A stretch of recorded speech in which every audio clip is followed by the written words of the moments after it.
So today we're going to be downloading Obsidian and Google Drive in order to kind of use them together so that we can take pretty cool notes and have it synced no matter kind of where we're at. And this is all completely free. The only thing you really need is a Google account. But as you can see here, I'm kind of starting by downloading Obsidian. At the bottom right, you'll see there's kind of a list of the steps that are needed to get this kind of syncing process. Once Obsidian is downloaded, you're going to want to open it up and just kind of create a vault and put it anywhere you want. It doesn't matter too much because we're going to move it, and I'm going to kind of skip that step. But again, just kind of create a vault, put it wherever you want. Next up, we're going to be downloading Google Drive. And the reason we're downloading Google Drive rather than just using it over the browser is because then we don't have to constantly download and re-upload anytime we kind of access our vault, which will eventually be placed inside of Google Drive. So by downloading it to our local computer, it'll kind of be automatically synced with whatever we have. And at this part, I kind of installed shortcuts. I'd actually recommend not doing that. Don't really need them. But either way, this will work. As we download Google Drive, launch it.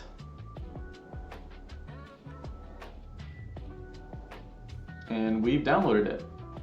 So there's a little getting started panel here, which can kind of get you more information on what you need to do.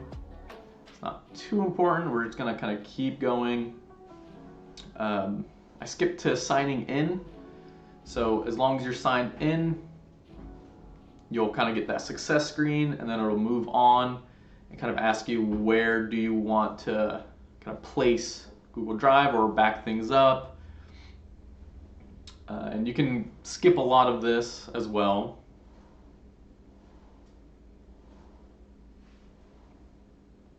As I keep going. Yeah, I'm going to skip that. And here, let's see, files are just a click away in the File Explorer. So more details, we'll just keep going. And then offline use, again, you can kind of set that up later if you want.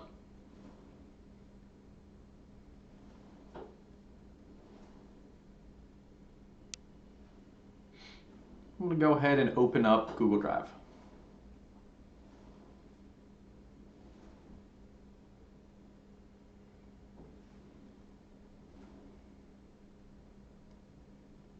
So at this point, you can kind of see on my local computer, I have a drive file, my drive, or more of a folder.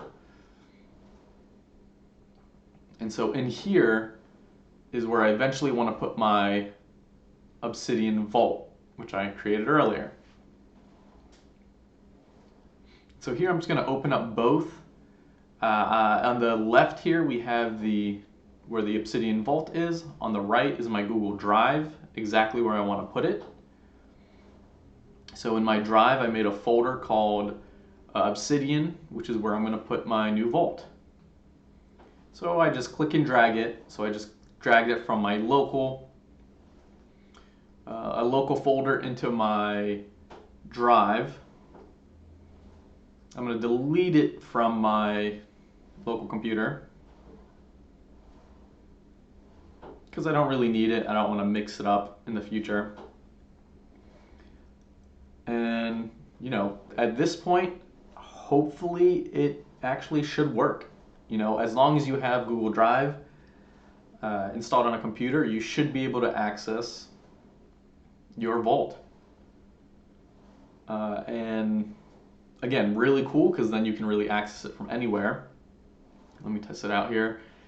But if you have, let's say, like a work computer and a personal computer, but you have a lot of things you do at home that happen to intersect, kind of like I do a lot of Python, both in my free time and at work. I'm able to access and work with things on both computers. You can see here I'm now just opening my folder in Obsidian. So I'm just going to my drive, going to my Obsidian folder, finding my test vault, and then I'm selecting that folder.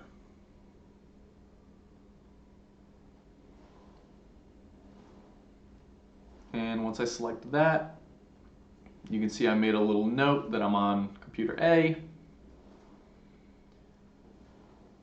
Just going to add a little part to make sure it works, that I'm in Google Drive.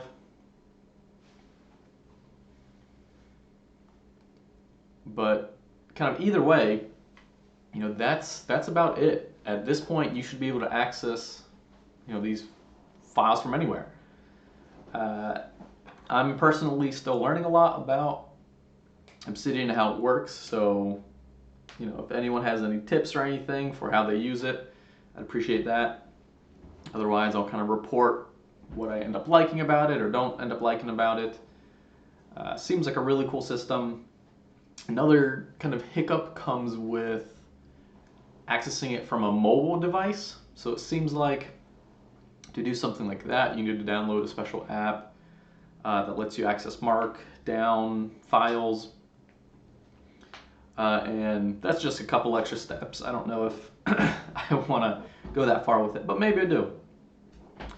Either way, thank you for listening, and please reach out with any questions.